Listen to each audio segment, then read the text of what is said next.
اللہ ذو الجلال نے یہاں 32ویں آیت کریمہ میں فرمایا کہ وَمَا الْحَيَاةُ الدُّنْيَا إِلَّا لَعِبٌ وَلَّهْوٌ، کہ یہ دنیا کی زندگی ہے کیا، دنیا کی زندگی کی حقیقت کیا ہے؟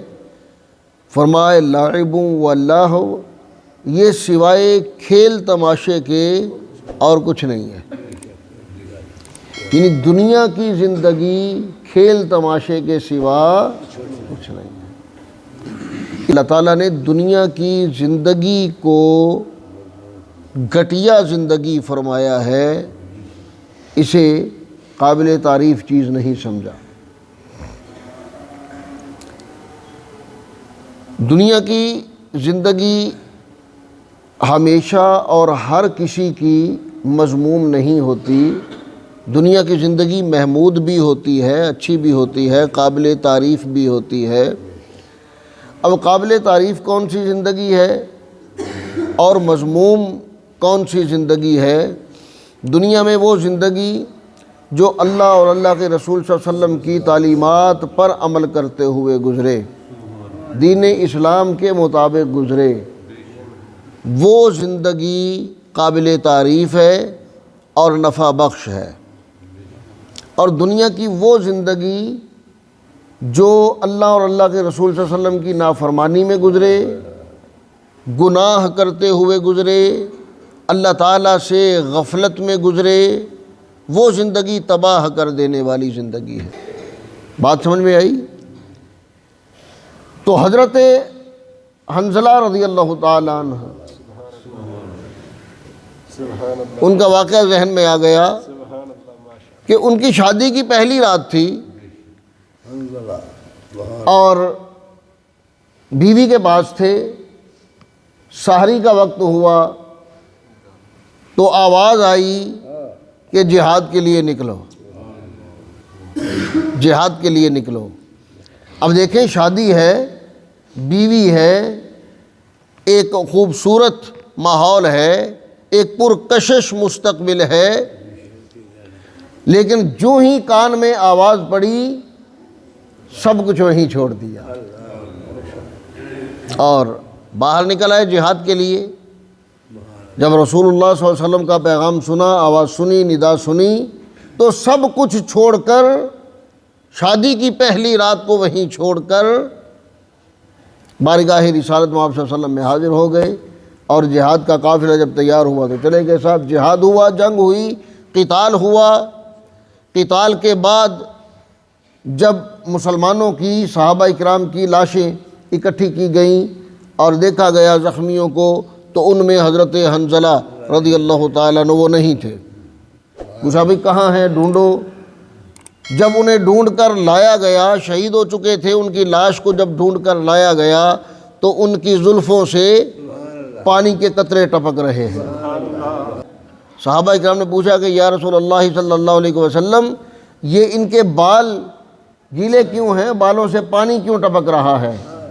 تو نبی کریم علیہ السلام نے ارشاد فرمایا کہ جب انہیں جہاد کی آواز دی گئی تھی تو یہ جنبی حالت میں تھے، حالت جنابت میں تھے، ان پر غسل فرض تھا، اور میری آواز اللہ ذو الجلال کے پیغام کے سامنے انہوں نے غسل کرنا بھی مناسب نہ سمجھا کہ اگر میں غسل کے چکر میں پڑ گیا تو کہیں میں نافرمانوں میں نہ ہو جاؤں۔ آواز کان میں پڑ گئی تو اب مجھے سب سے پہلے اس آواز پر لبیک کہنا ہے۔ غسل نہیں کیا، اور جب شہید ہو گئے تو چونکہ غسل فرض تھا، اللہ تعالیٰ نے فرشتے بھیجے، ان فرشتوں نے انہیں غسل دیا، فرشتوں نے انہیں غسل دیا، اور اب یہ غسیل الملائکہ ہیں۔ کیا ہیں؟ غسیل الملائکہ، یعنی جنہیں فرشتوں نے غسل دیا ہے۔ اب دیکھیں، ہم بھی اسی اللہ کے ماننے والے ہیں، اور وہی نبی صلی اللہ علیہ وسلم ہمارے نبی ہیں۔ ہمارے کانوں میں بھی دن میں 5 مرتبہ آواز پڑتی ہے، ہمیں بھی 5 مرتبہ بلایا جاتا ہے، کہ آؤ بھائی اللہ اور اللہ کے رسول صلی اللہ علیہ وسلم کی دعوت ہے، اللہ تعالیٰ تمہیں بلا رہا ہے، تو اگر ہمارے کانوں پر جوں تک نہ رینگے تو ہمیں سوچنا چاہیے کہ ہم دنیا میں مستغرق ہیں یا ہمارا دین کے ساتھ بھی کوئی تعلق ہے۔ ہم دنیا میں ڈوبے ہوئے ہیں، دنیا میں غرق ہو چکے ہیں، یا دین کے ساتھ ہمارا کوئی تعلق ہے۔ تو اللہ ذو الجلال نے فرمایا کہ جو دنیا کی زندگی ہے، یعنی جو اللہ ذو الجلال سے غافل کرنے والی چیز ہے، وہ سوائے کھیل تماشے کے اور کچھ نہیں ہے۔ نبی کریم علیہ السلام آرام فرما رہے تھے چٹائی پر، کھجور کے خشک پتوں سے بنی ہوئی چٹائی پر آپ آرام فرما رہے تھے، تو جب آپ کو دیکھا گیا تو جسم پر نشان پڑے ہوئے ہیں، وہ چٹائی کے نشان جسم پر پڑے ہوئے ہیں۔ تو صحابی عرض کرنے لگے کہ یا رسول اللہ صلی اللہ علیہ وسلم، آپ ہمیں حکم فرمایا کریں، اس چٹائی پر کوئی آرام دہ کپڑا، کوئی گدا کوئی بچھا دیا کریں تاکہ آپ آرام کر سکیں اور یہ جسم پر سختی اور نشان نہ ہوں۔ تو نبی کریم علیہ السلام نے ارشاد فرمایا کہ بھئی میرے لیے اس دنیا کی اور دنیا کی زندگی کی کیا حیثیت ہے۔ فرمایا کہ میں تو یہاں دنیا میں ایک اس مسافر کی طرح ہوں کہ جو سفر پر ہے اور اسے کسی سرائے میں رکنا پڑا، جو سفر کر رہا ہے اور کسی سرائے میں عارضی طور پہ قیام کرنا پڑا، تو یہ دنیا تو ایک سرائے ہے، ایک عارضی قیام گاہ ہے۔ جب یہاں انتہائی مختصر وقت کے لیے رہنا ہے تو پھر یہاں کا آرام کیسا اور یہاں دل لگانا کیسا۔ نبی کریم علیہ السلام صحابہ اکرام رضوان اللہ علیہم اجمعین کے ساتھ سفر پر جا رہے ہیں، سفر کر رہے ہیں۔ راستے میں ایک جگہ دیکھا کہ بکری کا ایک مردہ بچہ پڑا ہوا ہے۔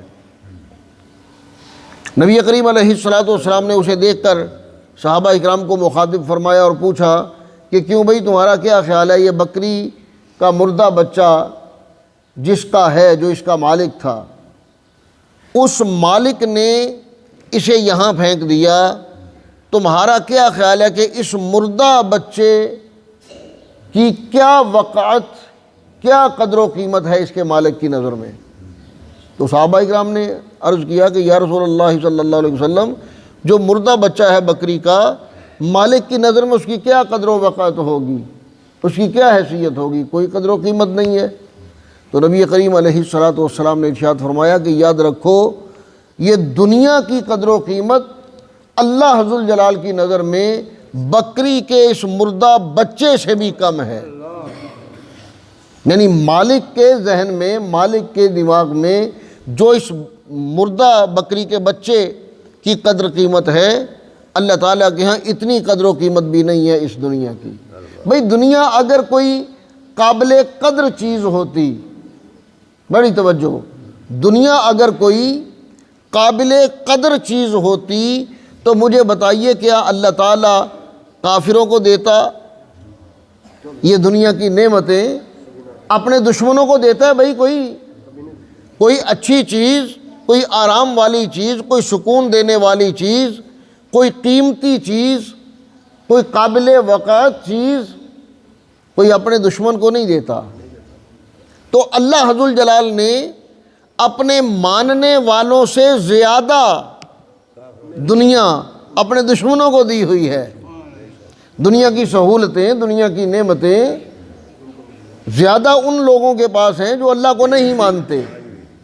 اس کا مطلب یہ ہے کہ اللہ تعالیٰ کے نزدیک اس کی کوئی قدر و قیمت نہیں ہے۔